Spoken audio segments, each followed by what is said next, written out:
So hello guys. तो आज के আমি বানাবো ফার্স্ট টাইম চিলি চিকেন। তো চলো যাই। প্রথমেই আমি কয়েকটা মাংস ছোট ছোট টুকরো নিয়ে নেব, তারপর দেব আদা রসুনের পেস্ট, আর তারপর একটু দিয়ে দেব গোলমরিচের গুঁড়ো। তো এটা দেওয়ার পর দিয়ে নেব একটা ফেটে রাখা ডিম, তারপর দিয়ে দেবো স্বাদ মতো নুন আর একটু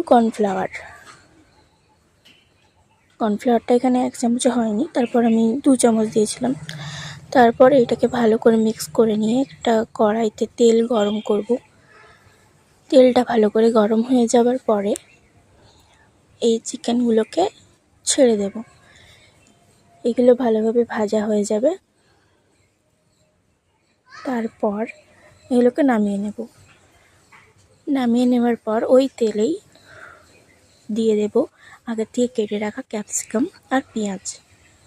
ব্যাস, এগুলোকে হালকা করে ভেজে নেওয়ার পর দিয়ে দিলাম চিকেনগুলো।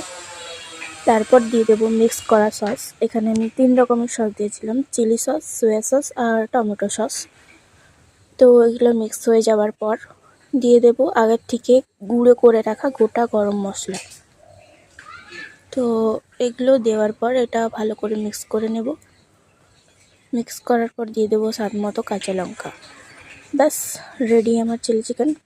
তো তোমরাও ট্রাই করে দেখো। আমিও খেয়ে নিলাম রুটির সাথে। কি আর করবো ভাই, গরিব মানুষ। তো তোমরা একটু প্লিজ লাইক কমেন্ট সাবস্ক্রাইব করে দিও।